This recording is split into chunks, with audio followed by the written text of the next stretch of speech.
one system that we've been able to really pin down is that process to get the deal, send it to thousands of buyers that really trust us and know us, and then hold a 30-person open house at a very competitive price, but truly that will get bid up because of the competition level. And then we rinse and repeat that, 2-3 times a week for the year.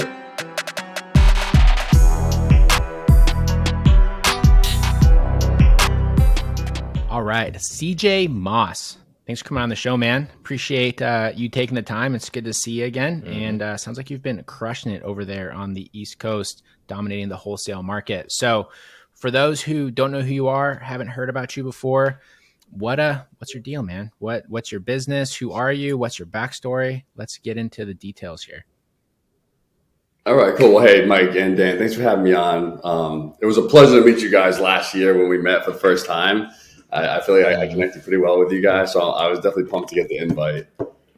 But I'll give you a quick backstory to me and then kind of what we got going on. So, my wife and I, we run a wholesaling company in Rhode Island. It's funny, man, like Rhode Island, there's not much competition in Rhode Island. There's really not a lot going on over here. Or at least when I talk to other people around the country, investing wise, like no one's thinking Rhode Island and Massachusetts. Yeah, well, I think there's like two people, and it's you and it's Ryan Corcoran. We've had him on the show too. So we've now had every wholesaler in Rhode Island on the Collecting Keys podcast. Yes. Exactly. It's neither a road nor an island. That's what tricks people. They don't know what to do with it. But my wife and I, we run a wholesaling business out here, and we're multifamily investors. We basically flip the properties that don't have enough meat on the bone to wholesale. Mm-hmm. So it's not a primary focus, but it's actually pretty cool because it's given us really good insight and experience knowing what rehab costs. At this stage of the game, we probably do more flips than our flippers, than our buyers. So it's like we're giving you guys phenomenal deals. We know the ARVs, we know the rehab costs, et cetera. And we've been doing this since 2017 and absolutely loving it. I mean, I'm just so grateful that we found this and that we've been growing every single year. And you guys have done some big stuff out awesome. there too. And I think, sorry, I didn't mean to cut you off there, but one of the things that stood out to me when I guess we first connected with you last year was how lean of a shop that you run, especially for how many deals you guys do. Because I remember talking to you last year and it was pretty much just like you. I think you had one other guy, but you were doing boatloads of deals. And from what I gained, you can correct me if I'm wrong, but one of the reasons you were able to do that was because you've mastered the disposition process, which is something that honestly I think is slightly unique to your market, just the way that you go about it, but also too, it's something that does regularly get overlooked as people are starting to scale. But, am I right in saying that that's one of the biggest things that you've been able to master, or am I just like completely speaking out my ass? I have no idea. No. I mean, I appreciate it. We definitely run a lean business. I think that's because, to be honest with you, I'm someone that's prioritized just growth and just like massive action as opposed to building out the team. So we have a small team. Right now, I've let some people go. It's me, my wife, and our TC, our transaction coordinator in the office. We have a few, assistants, some VAs. But you're right. I wouldn't say we've mastered the dispo process because we can always get way better. But honestly, dispo's our strength. Like typically in wholesaling, you find the property, you put on the contract, you send it to a buyer, one buyer gets it, and then you make a 10 grand fee or 15K fee or whatever it is. We have something different where we hold an open house on every single deal. And the one system that we've been able to really pin down is that process to get the deal, send it to thousands of buyers that really trust us and know us, and then hold a 30-person open house at a very competitive price, but truly that will get bid up because of the competition level. And then we rinse and repeat that, 2-3 times a week for the year.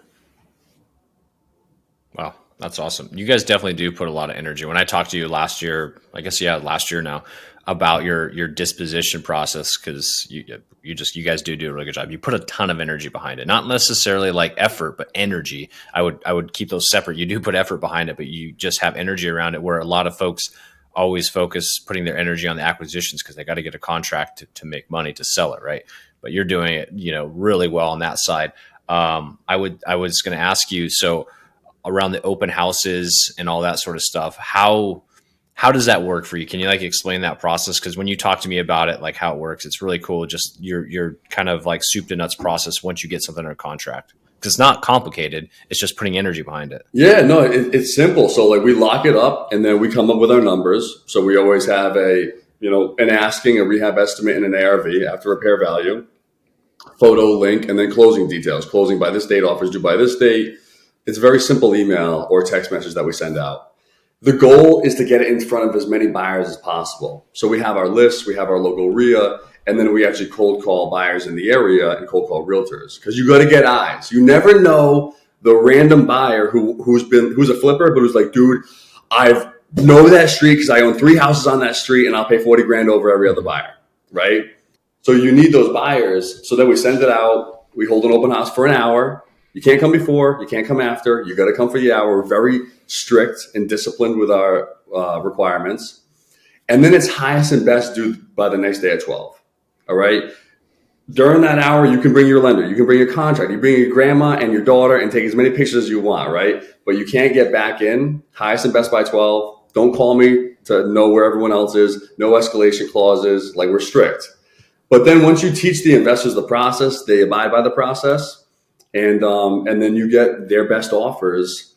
And then after that, now it's only just begun. Another thing that I've learned, and hopefully for the wholesalers out there, this can be helpful, is we do a $500. First off, it's $5K non-refundable the day that you sign the assignment to our attorney. We need to know your lender, right? We communicate directly with your lender. You don't communicate, like, you don't tell us. We communicate with the lender to know it's going to close. And then it's a $500 per day late fee if you cannot close by the close date. Because as wholesalers, we're providing value to our investors by giving them great deals, but we're also providing value to our sellers and committing and saying, hey, you're stressed, you're anxious, we're going to help you, right? So we're making a commitment to close for you. And with our investor, we hold them to that $500 a day, man. And I'll tell you what, since we implemented that into our assignment fee, investors close on time. Yeah. Right. Yeah, they're incentivized to.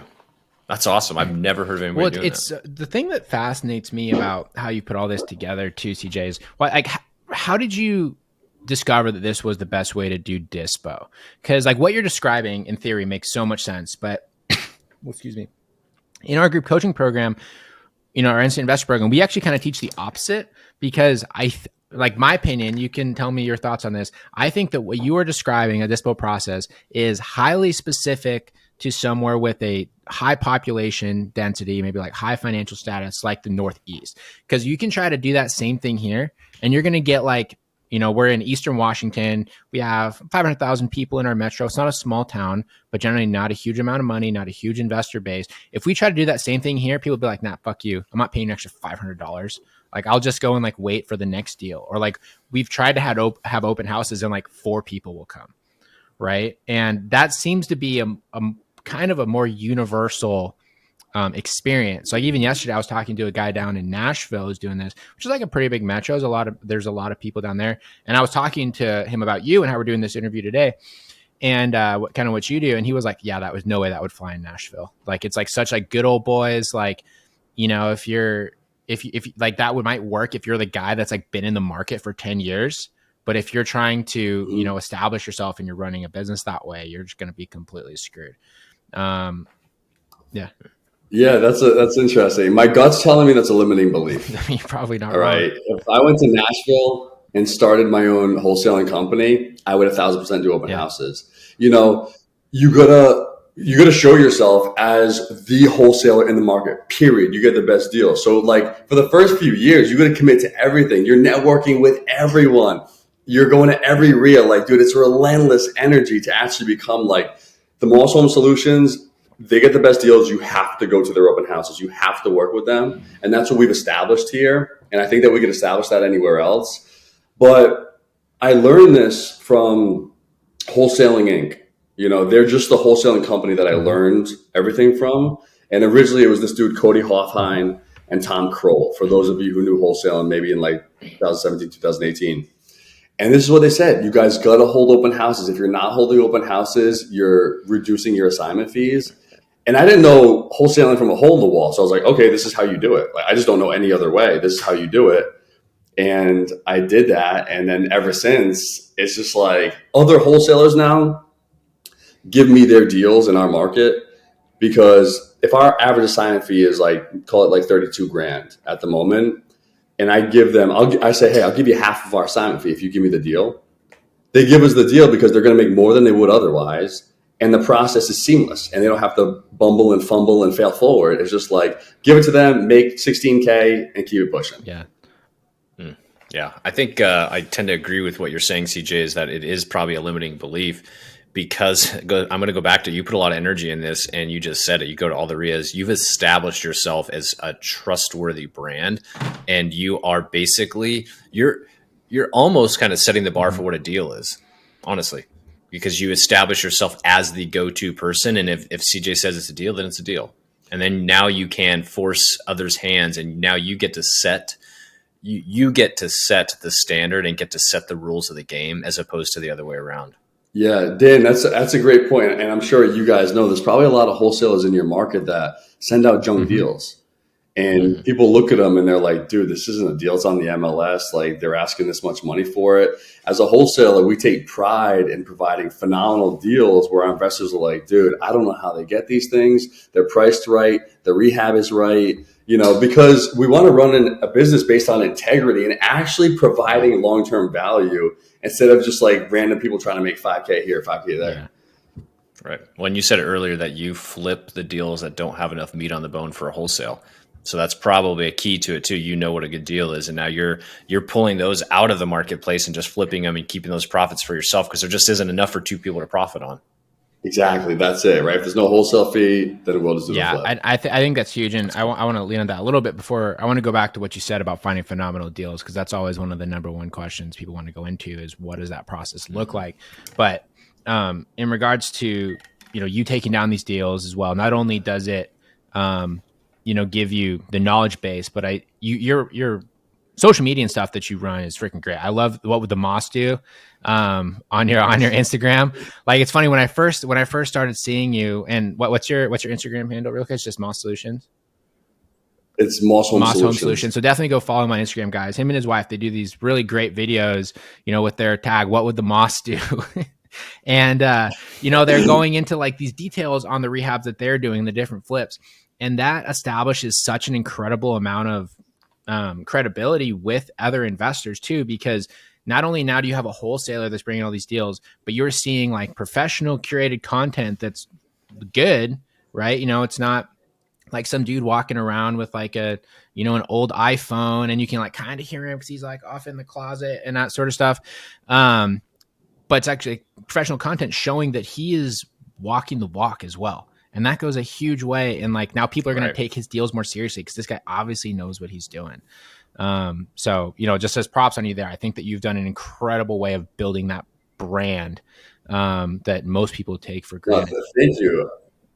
I appreciate it. And, one thing that's been important to us is becoming experts. Mm-hmm. Like, if we're doing something, whatever we're doing in life, you got to become, I think you got to become the best of the best, right? At least you got to strive to become the best of the best. So, if we did, 100 deals last year, and I just say that to put it in context for your viewers. There are other people, I don't know how, we'll figure it out, but they're doing 250 deals a year, just savage numbers.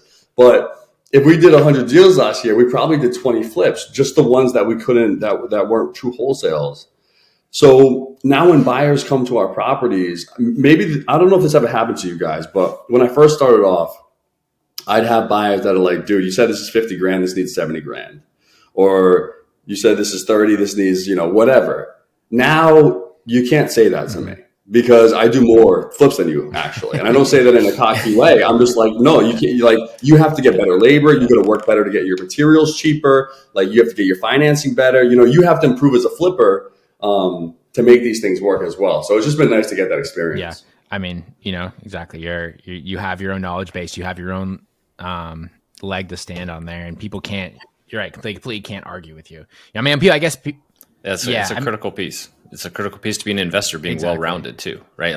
Wholesaling, I don't know. I'm visualizing the folks, like, especially there's always a new wholesaler in town that's going to become the biggest guy in the market. They always fizzle out because they just think that that's their only game, is they're going to wholesale crappy deals, and they never get past that. They never build the experience, never become a well-rounded person, well-rounded investor, so that they have that knowledge base to actually be like, you can't tell me that because I do more shit than you. Right, exactly. Yeah, so cool. So I think that's a perfect transition. I would love to go into, you said you take pride in getting awesome deals. So I would love, if you're open to it, taking a little bit of a deep dive into, your marketing process, your sales process, everything in between, because that most of our listeners, that is kind of the number one thing that they want to look for. Everyone's always looking for a magic bullet. I'm pretty sure I know the direction that you're going to go with a lot of this, but what is your whole business sort of look like on the back end to be getting these awesome deals? Yeah, so we'll talk marketing. So it's so simple. It is so simple. It's a beautiful thing. It's just consistent, massive action, laser focused in one direction. And then once you become, I don't want to say a master, but once you like have a really good system, then you can move on to the next marketing channel. So, and Mike, there's no magic bullet, man. There's no magic bullet. It doesn't exist, dude. Or at least I haven't found it, if it does exist. But with us, it started with direct mail. All right. So what we do now is we send out about 7,000 handwritten letters. They're bifold letters, right? So they actually come in a little envelope. We send out 7,000 every Friday to very direct or very targeted lists. So these are tax delinquent, code violation, vacant. We have a full-time driver who does drive for dollars for us. Absentee owners is a bit of a bulkier list, but we have our VA pull those lists from the local town halls, divorce, probate, etc. You need to target the most likely to be distressed, right? So 7,000 every Friday, no matter what, like every Friday. So that's the consistent action there. And then all these letters have their own numbers so we can track them. And then the calls come in. And what we try to do is I incentivize my VAs. They're not paid a lot of money. They range from really $5.50 an hour to $8 an hour, which is, good for them. But we say we'll give you $250 bonus for every deal that comes off of a town list to really incentivize them to push past the objections that town clerks are going to give them when they say, oh, we don't have a code violation, we don't have a tax delinquent. They push past it and then they get those big checks and it's amazing for them.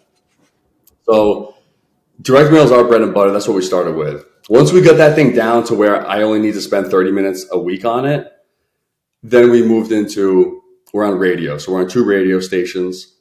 A lot of people don't know that you can negotiate quite heavily with radio stations. So for example, like they'll want to start you off at the worst spots of the week for $90 a spot. You can really get those for like prime time for maybe like $15 a spot. Wow. You really just got to understand the game.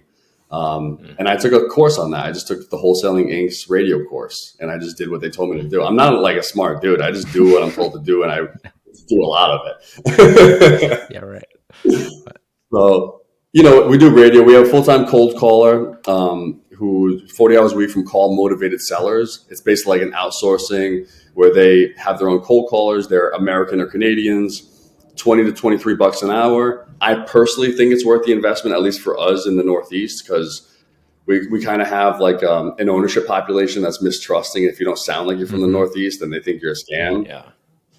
So this guy's killing it. He's bringing in like 4 deals a month for us right now from cold calling. Nice.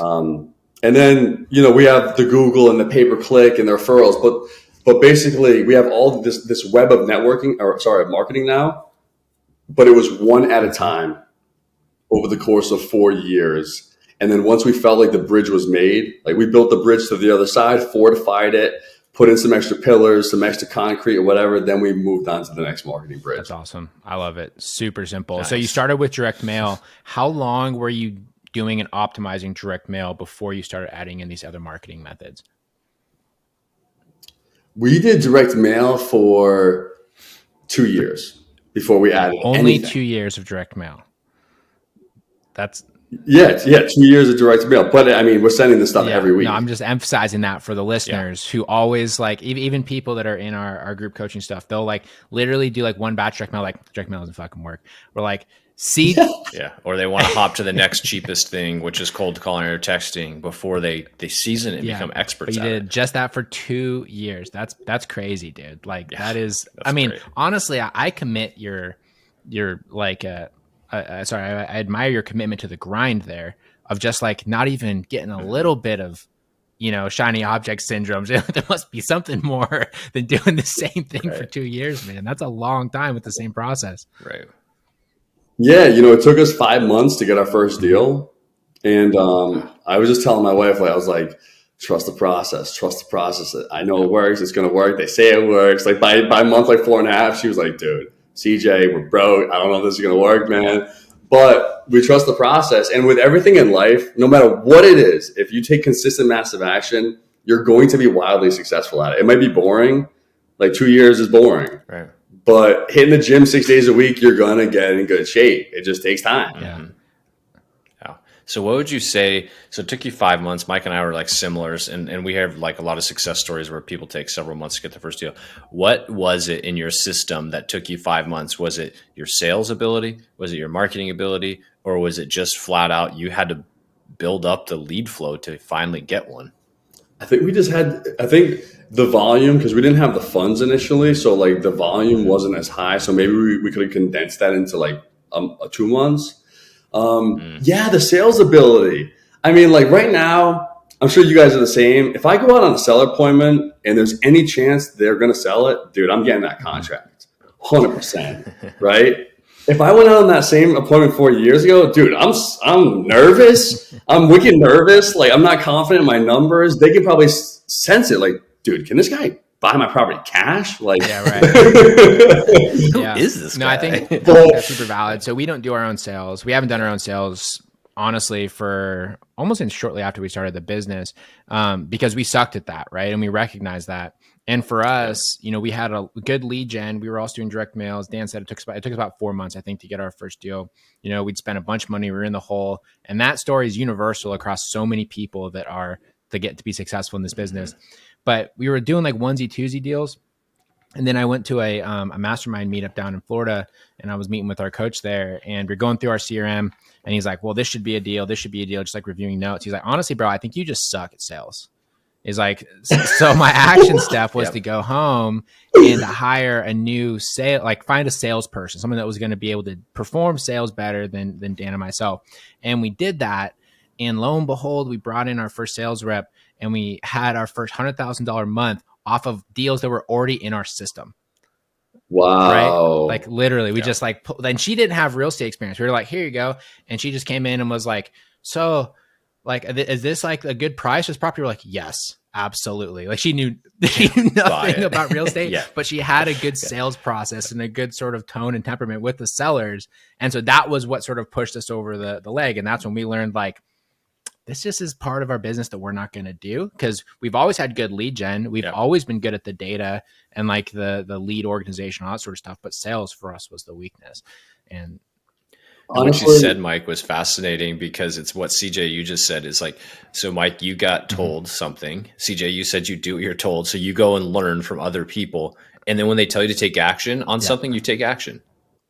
It's kind of cool. Absolutely. I think that, dude, if there are wholesalers listening to this, you might have just dropped like a multi-$100,000 bomb. There are probably people that are wholesalers in this that have tens, if not hundreds of thousands of dollars waiting in their CRM, but for whatever reason, they can't capitalize on the deal. And maybe it takes what you did, right? Or trying to figure out another way of approaching these sellers to actually convert those leads. Yeah, I mean, that's huge. And you have to internally reflect on that and realize that. And I guess just to expand that really quick, not going too much of a tangent, but the number one objection we always get when I encourage that with people is like, I can't afford to pay anybody. Just for context, when when we brought on our first rep, we had $4,000. That's all we had. We did. Yeah. And we still had to pay for marketing. We had no business hiring. And I think with her, we had actually added a base when she started. So we didn't have really the money to cover operating expenses plus her base, let alone a commission. But we were just hoping if she got a deal that and we were sitting on a fat credit card bill, hoping that she closed something. Yeah. Good for you guys. Yeah. But you can structure it, to your point, Mike, though, you can structure it however you want. You give them a big commission set up front and no base or whatever. You don't have to have money to hire somebody. I mean, let's just be honest. That is a limiting belief, because if the reason why you're hiring that person is so that you make revenue, so that you create revenue. Right. Yeah. So, so in your business, are you still doing all the sales then? Because you did 100 last year. You're working like a dog, man. If you're out there doing all those deals. Yeah, we hired an acquisition manager last year, but they just weren't up to par. What I've learned through hiring people is that I want an all-star team. I want an all-star team of players around me. I don't care how much they cost. They're going to elevate. So right now, my wife and I are on acquisitions, which is a grind. It's a grind right now for sure, but in a positive way. Like, I'm hungry for this. I'm 4 years into the wholesale game. We did 100 deals last year. Our goal is to do 180 deals this year. Dude, I am hungrier than I've ever been to get out there and crush it and be like, we're putting this work in, and I'm going to hire. So like right now we're hiring a disposition manager to start January 31st to really like make our assignment fees even bigger. Let the closers go rip these deals in and close these contracts down. You make our revenue bigger, and then we'll continue to hire. By the end of this year, I want to have 2 acquisition managers that are like not sharks, because I think that one of the biggest things in wholesaling is having salespeople that can actually empathize with sellers. And so the seller's like, because if we walk into a property and there's 6 people there, let's say there's 5 contractors and there's us as the wholesalers. I know we're going to get that deal because my wife is going to sit down with that homeowner, empathize, understand their problem, and figure out the best solution, as opposed to just chucking a number at them. So getting those salespeople that are driven but empathetic is very important. Yeah, I really appreciate you saying that, because there's been this trend in the wholesaling space forever, which we even kind of fell into a little bit of like, no, man, like Wolf of Wall Street, you need like the hard close, like the insurance sales guy, like the used car salesman sort of thing. And I think that works in markets or in business models where honestly your whole deal is you're getting like turnkey homes that you're trying to flip to hedge funds for like $3,000 or $4,000, and you're doing huge volume, right? You see a ton of those businesses, especially down places like Florida and some of those southern markets where there's a huge hedge fund presence. But like you said, when you're dealing with actual distressed sellers, if you go in and you kick in the door and, their mom just died and they inherited a property that's beat to shit and there's a lot of sentimental values, they grew up in the house, and you go in there with a used car salesman mentality, your wife is going to smoke that salesperson every single time, right? Anytime, yeah. Well, you're not selling like a thing, right? You're selling more of an emotion. I mean, that's really what you're really selling, because like you said, she's going to sit down, empathize with them, and solve their problems. There's nothing you can sell them physical that they're like, okay, yeah, hard sale. Like, this is the best widget you can ever have. It's hard to sell a feeling. I'm not good at it. I know that much. No, you're right. It's truly, at least up here, it's selling trust. That's it. Yeah. They need to say this person cares about me, and they're going to get this sale done better than all these other people in this property right now. And we've just been able to figure out a way to do it. Now we just have to figure out how to hire employees who can also do that. Yeah, and it is a tough step, especially I think when you are so present in the success that you've had so far. It's a difficult transition to make. So like, I mean, for us, that we're having that dilemma on like the marketing and data side, at least I am, because that's sort of been my baby, and now passing that off to someone, there's a huge level of trust that you have to have, and it's difficult. Have you connected with Tara and Billy Fernandez, also in GoBundance with us? Is it Tara? It's Tara. It's just Tara. You corrected yourself to Tara. Yeah, Tara and Billy Fernandez in GoBundance. I haven't. So are they wholesaling? Yeah, so they're based out of DFW. Yep. So Tara, when this episode comes out, her episode will have been a couple weeks before, and I'll connect you guys with them, because what you're talking, that would be phenomenal. Yeah, because what you're talking about with your wife and how your guys' business setup is so similar to them, and they freaking crush. So they did like 3.8 million last year or something in their business in DFW, strictly with just them.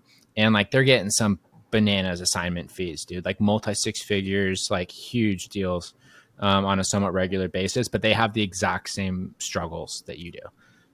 So I'll wow, that's really interesting, dude. How old are they? Like I'm mid 30s. 32, 34 range. Yeah, I would love to connect with them. That's really cool. Yeah, they're awesome. So yeah, I'll connect you guys. But yeah, when we had her on the show, she kind of was talking about the same sort of processes. And like for her, the specialty has been the marketing side. So they've been working offloading that, but finding the salesperson when, Billy's been the go-to person for it it's not easy, and like, it's a hard role to hire for too. We regularly finding good acquisitions managers is extremely challenging.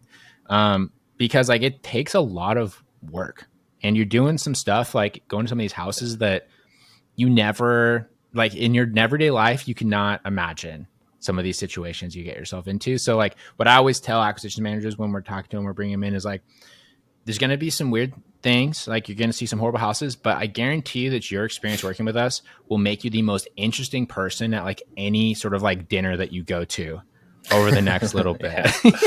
Yeah. Absolutely. Yeah, man. It's first off, you can make an incredible salary, if it's heavily commission based as an acquisition manager. And dude, you get to go into these wild houses, deal with these wild situations, solve crazy problems. I would much rather be doing that than working in an office or, whatever normal people do. Yeah. I think what you said there is solving problems. Not everybody can do that. And that's why it's hard, because you are solving problems all the time, even all the way up to closing. As like just because you get someone in a contract, you're still solving seller and buyer problems all the way to the end of until you get the money in your bank account. So sometimes people just don't enjoy that work. You know what? First off, Dan, you're so right, bro. You call them problems, obstacles, challenges, whatever you want to call them, dude, they're constant. And and the bigger you get, the bigger they're going to get. And you're right. From the moment you send out that direct mail piece or whatever your marketing piece is to the close, there's going to be a myriad of tricky little Rubik's Cubes along the way that you have to solve, right? But if you actually say, all right, I am going to embrace these problems forever and not complain or bitch and moan about them anymore. I'm actually going to take them as an opportunity to be a savage, all right? Because now I can solve problems that no one can solve, right? All right, check this out. I had this kid who was like kind of like a pseudo wholesaler in Turkey, right? He's in Turkey, like the country, but he's originally from Rhode Island. And he sent me a deal, right? It was an okay deal where the seller, it was a very tricky negotiation. I had to pay her landlord first, last, and security up front. I had to move her. I had to give her extra cash at the close. It was just like, it was a lot of problem solving along the way. But I was like, this dude is going to give me every single deal forever now, because no one can solve the problems that I can solve with this woman. And it gives you a leg up on your competition. Yeah. And I think you're right. That's one of the easiest ways to stand up against competition is just give a shit, honestly. And like not right. Little work ethic in there too. Not only it's about the transaction, but also the seller. You're saying you're like fronting money, helping them move. Like that is providing a legitimate service to that person that they would not be able to afford otherwise. And that's how Dan and I have been able to carve out ourselves a little niche here in our local market, especially when we started up. There was some big companies that were doing business here, and we were able to sort of scrape in and start taking off pieces because we actually cared, and if you're trying to get into wholesaling or you're an acquisition manager or something like that, and you don't want to do that, go be a realtor. Like, honestly, you'll make less money. Exactly. You won't have to solve any problems. You're going to have to deal with the broker thing. You're going to have to go get really cringy headshots and put them on a billboard and like have some stupid, something. Realtors, man, you know how it is.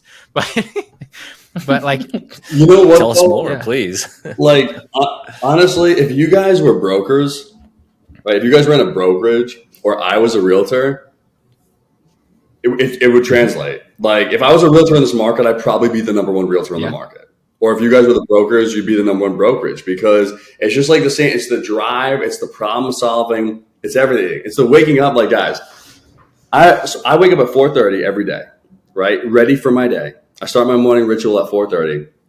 I am so excited to start my day. It feels weird, dude. I think about this constantly. Like, I'm obsessed with this, and I'm obsessed with being the best version of myself for this business. I feel like this year I've hit a stride where I'm like, it's not even about me like making a ton of money or like being a beast or anything like that. It's like, dude, I just want this to be the best possible, and I'm just so excited for where it's going to go. Yeah. I love That's that. incredible. I love that, dude. There's some energy right there, dude. Yeah, it's real. It is real. I know. And that's the thing I love love about you too, CJ, is that is very apparent from like when I first met with you, is you are super passionate about what you do. And, you know, I can say when we're like working on big things, I definitely get excited about going into like my next work day, or like even like right now, Dan and I are doing a lot of stuff. So like at nighttime, I'm like, man, I can't wait for the morning so I can like get back to work. Or like can't wait to start this again. Past Monday, it was a holiday. I was like, fuck, why is everyone not working? Like, this is like the best time to be getting shit done, you know? But I'm definitely waking up at 4:30. Yeah. So you're much more excited than I am, because fuck that. That's way too early. But, that's great. Yeah, take time. Yeah. But awesome, man. So lots of good stuff here. And I love the passion that you have and the way you approach the business. I think that, you know, I guess just to reemphasize some of the stuff that you said is, you know, building this out, there's no magic bullet. It's massive, consistent action. And it's the stuff that so many guests say, that Dan and I say on a regular basis. And maybe eventually, you know, if you're listening to this and you've listened to like a bunch of different episodes of the Collecting Keys podcast, and you're like, I understand these guys are saying this every single time, but my situation is different. I promise you it's not. We were all the same. It's all about just like getting through that discomfort of like, I feel like I'm not making progress, and just being consistent with it and refining and developing and pushing through. And that's where the success comes, especially in a business like real estate and wholesaling. Absolutely. And you know what, another thing, guys, and I'm actually curious to get your insight on this. A lot of these podcasts are for wholesalers who are just starting off. Right. So we talk about like the consistency and like getting the first deals and stuff like that. Right. But actually, once you become a wholesaler who's consistently doing deals and running a successful business or sustainable business, we don't talk as much about the challenges there, because there are a lot of challenges there as well. Right.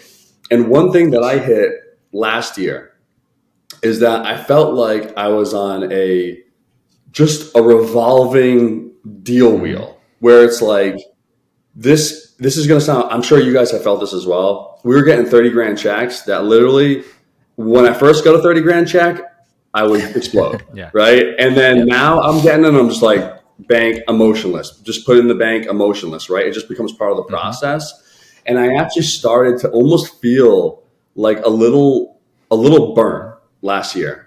Right. And I started to think about, I actually got a coach. I got Cody Hoffine, this guy who started Wholesaling Inc. Like, he's my mentor now. So I meet with him monthly.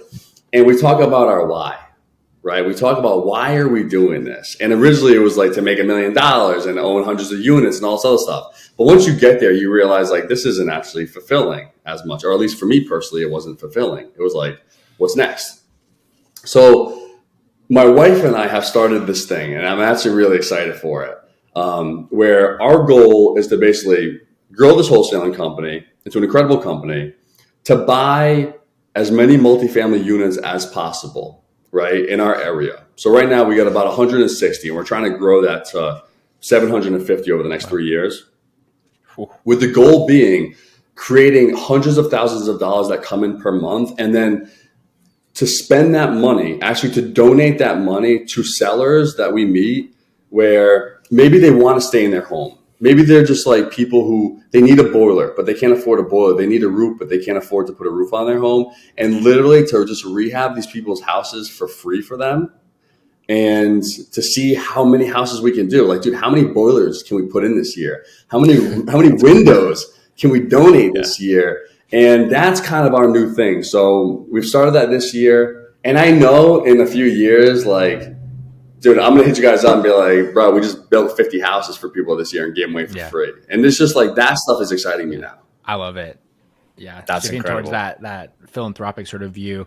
It's funny. And I feel like a lot of off-market investors, especially once you get into these situations in your neighborhoods, you know, that are local to you, and you see like the living conditions and the situations that people are dealing with, it's hard not to lean that way. But you're like, I love the benevolent capitalist view of like, you know, we are going to go and create this huge wealth and have all of this money and income so that we can make a difference, because I feel like that is regularly lost in society, and everything is always like leaning towards like, oh, we need to be more socialist, or it's like leaning like, oh, well, fuck everyone else, I'm just going to get as rich as I can and look out for myself.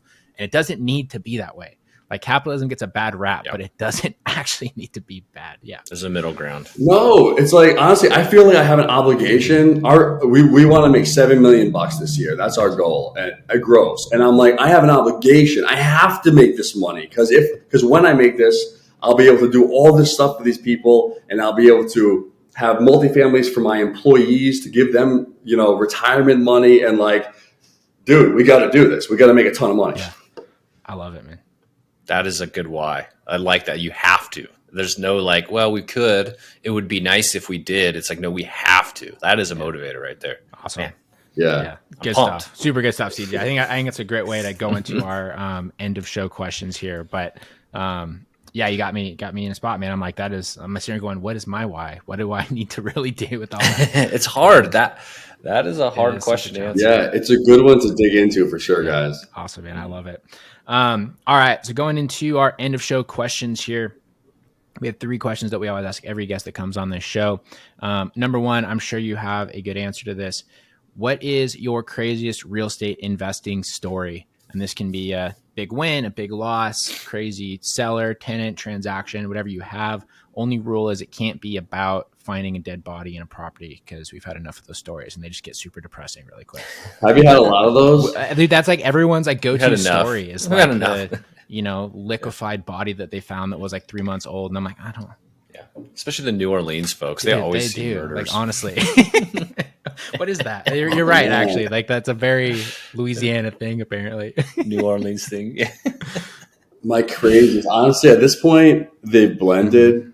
I can tell you one I'm dealing with right now, man. It's not ideal, but it's a great learning lesson for me, right? So, I'm a big numbers dude. Last year had to hit 9 deals a month. We were on deal 8. I was like, we need a deal. This owner called me, was like, hey, CJ, I got this property, right? I'll give it to you for X amount of dollars, but you can't get in there. I'm like, why can't I get in? Well, because I don't want to scare the tenants. I don't want them to leave. I'm sure you've heard that before, right? Yeah. Red flags are going off in my head, but I'm also like, dude, you need a deal. Like, you got to justify why this could possibly be a deal. Buy it sight unseen, right? Worst property one of the worst I've ever seen, right? So not only is it one of the worst I've ever seen, it needs like $200,000 worth of work. The tenants are horrific, right? They're horrific. And the guy said they were on month to month. They're actually on leases till 2025. And What? Oh, my God. Massachusetts is a very, very tenant-friendly state. So they're still in there almost a year later, right? My guys did a clean out. There's buckets, 5-gallon buckets of human feces all along the fence. So they don't even use the bathroom over there. Bro, the thousands of needles scattered around the property, the backs falling off the property, the amount of mold in there. Long story short, right? I'm going through this process. It's going to make me a better person. I'm going to get them out. But the moment I bought it for $270, they actually moved out. They moved back in, but at the time they just moved out, right? I listed it. The highest offer I got in a crazy high market was $120. So the moment I bought it, I lost $150. Right? But you got a bunch of buckets of poo-poo. I got a bunch of That's got to be worth something. right? So I'm currently going through this right now. I know that it's going to make me a better investor, but it feels like a large challenge at the moment. Man. Like a large pile Yeah, of that's shit. brutal. Like, what is the realistic ARV on it once it's all fixed up? Yeah. Probably $450. You bought it for like $270. Bought it for $270. Probably needs anywhere from $150 to $200. Oh my God. And I'll hold it for a rental probably till I die, and I'll just have this property as my little reminder to not do dumb things. That's a great motivator. I'm just going to keep this to make sure I don't do that Just again. like like the scab that you always sort of like leave there. I don't know. It's a little scar that you can just always look at. Exactly. Yeah, that's a good one. I like that. That's funny. Yeah, and you know what? If anyone actually does follow our Instagram, find the one called the Carver Conundrum. Watch that. Watch the Carver Conundrum on our Instagram. It's actually hilarious. I got to go there and watch that. That's funny. All right, that's a good story. I like that. Okay, second question is, what is the number one tip you would have for either a new investor looking to get started or a small time investor looking to take their business to the next level? The number one tip is consistent massive action. You got to do it. So an example of that would be if you're new and you want to start networking with people, you got to network with 3 people a week, every single week, no matter what. You got to send, if you want to cold call people, you got to cold call 50 people a day, every day, no matter what. Stay disciplined and just consistent massive action. Do what other people are not willing to do consistently. I love that. And I appreciate the actionable steps that you put behind that, because that's a pretty common response is like consistent action, but there's no weight on that. So everyone's always like, all right, I'm going to take consistent action today. But it's like, what the fuck does that actually mean? But what is it? What action am I taking today? It was an extra big breakfast. Is that massive action? It's like, I don't know. Yeah. But yeah. So great tip. All right. Last question. Where can people find you, follow you, and reach out to you if you'd like them to do so? I'm always open to talk on the phone, or I love giving life to new investors or people who are like discouraged because they're having a hard time. If you want to call me, 508-844-8884. That's my cell phone. You can reach out to me. I'm totally cool and happy to chat with you. If you're serious, don't call me if you're not serious. But if you're really serious and you're invested and you need help, I'm here for you. And then our Instagram, we're really trying to pump out good content right now. It's Moss Home Solutions, just at Moss Home Solutions. It's a lot of stuff, me and my wife, and you'll see some interesting Carver videos on there. Perfect. Awesome. Well, thanks so much for coming on the show, CJ. It's been good to catch up with you, man, and glad to hear that you're crushing it even more than when we connected last year, which I already was like, dang, this guy's crushing it. You're going to the whole new level. So I love it. Good stuff. Anyways, guys, thanks so much for listening to this show. Please go and share it with anyone who might find it interesting. And honestly, who wouldn't find this interesting? I mean, at the very least, you get to listen to CJ's sexy, deep voice for 46 minutes. So, there's something in here for everyone. But CJ really has a wealth of knowledge. So absolutely take him up and reach out to him, shoot him a text, follow him on Instagram. He is really, really doing some huge things. And, if he isn't doing enough for you now, you should follow him right now, because then you can say that you followed CJ Moss before he was, building 50 properties for free on the East Coast and doing really, really big things. So be an early adopter. Anyways, guys, if you want to start generating off-market leads and get the basic framework to start taking that massive action, go to collectingkeyspodcast.com/free. And you can get our free 5-step guide, start generating off-market leads. On top of that, one last thing, if you go and you leave us a 5-star review on this, on wherever you listen to your podcasts, then you send me a screenshot of that on my Instagram at Mike_invest. I will send you a free Collecting Keys t-shirt. So you should definitely go do that. I've had a lot more people doing that recently, which has been pretty cool. And I've been sending out a lot of shirts. So I love to send those out. They are nice shirts. You can also see those on my Instagram too, if you want to check them out. So send me a 5-star review on Mike_invest. I'll send you a free shirt. Besides that, everybody, thanks so much for listening, and we'll talk to y'all next week. See ya.